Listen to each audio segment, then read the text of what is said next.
আসসালামু আলাইকুম, আশা করি সবাই ভালো আছেন, ভালো থাকবেন। আমি ঝুরি ভাজার জন্য বেসম খামির করে নিয়েছি। এখন এটা ডলে নিচ্ছি সুন্দর করে, যাতে ঝুরি ভাজাগুলো সুন্দর হয়। বেসমটা মুলাম হয়ে গেছে এবং চুলার উপর তেল দিয়ে নিচ্ছি। তেলটা দিয়ে নেওয়ার পরে এখন চলে আসলাম, তেলটা হিট হয়ে গেছে। এখন বেসমটা সুন্দর করে মেশিনে ঢুকিয়ে নিচ্ছি। এখন আমি ঝুরি ভাজা তৈরি করব। হ্যাঁ, এখন আমি তেলটা আমার পরিপূর্ণ হিট হয়ে গেছে। এখন আমি সুন্দর করে ছেড়ে দিচ্ছি ছাকনার উপরে, এবং ছাকনাটা সুন্দর করে ধরে আছে আমার মা। এভাবেই আমরা ঝুরি ভাজা তৈরি করি এবং চানাচুর তৈরি করি, আরও অন্যান্য অনেক কিছু তৈরি করি। আপনাদের মাঝে আজকে আমি ঝুরি ভাজার ভিডিওটা শেয়ার করছি।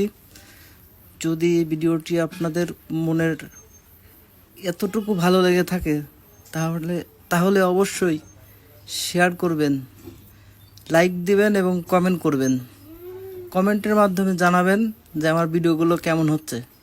যদি আপনাদের কাছে ভালো লাগে তাহলে অবশ্যই একটু হলেও শেয়ার করে দিবেন। এরকম নিত্য নতুন ভিডিও আপনাদের মাঝে আমি আরও আনবো ইনশাল্লাহ, যদি আপনাদের সহযোগিতা, ভালোবাসা এবং আপনাদের ভালোবাসায় পারে আমাদেরকে উৎসাহিত করতে। আপনারা পাশে থাকবেন, ইনশাল্লাহ আপনাদের জন্য আরও সুন্দর সুন্দর ভিডিও নিয়ে আসবো এবং আপনাদের মাঝে আপনাদেরকে ভালোবাসা দিয়ে, ভালোবাসা নিয়ে এভাবেই যেন বেঁচে থাকতে চাই। কোনো কিছুর আশা করি না, একটু আনন্দ, একটু উৎসাহ পেতে চাই। মানুষের ভালোবাসা নিয়ে বেঁচে থাকতে চাই। দেখুন, আজকে কিন্তু প্রচণ্ড গরম পড়ছে। প্রচণ্ড গরমের মাঝেও খুবই যন্ত্রণাদায়ক গরম পড়ছে, কিন্তু কিছু করার নাই। আসলে আমরা খেটে খাওয়া মানুষ, কাজ না করলে তো আমাদের পেটে ভাত আসবে না। এই জন্য আমরা কাজ নিয়ে থাকি। কাজ আমাদের করেই খাওয়া লাগবে, যত গরমই পড়ুক, যত দুর্যোগে আসুক, কাজ আমাদের করতে হবে। এই যে দেখতে পাচ্ছেন, আমার ছেলে আজকে ঝুরি ভাজা প্যাকেট করছে।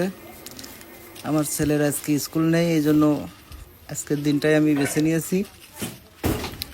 এভাবে আমাদের সাথে কাজ করে সব সময়। তারপরে ঝুরি ভাজাগুলো সুন্দর করে প্যাকেট করে ফেলছে। আমার এই পাশে ভাগিনা আছে, উনি প্যাকেটগুলোর মুখ মেরে দিচ্ছে। সবাই ভালো থাকবেন, সুস্থ থাকবেন। আল্লাহ হাফেজ।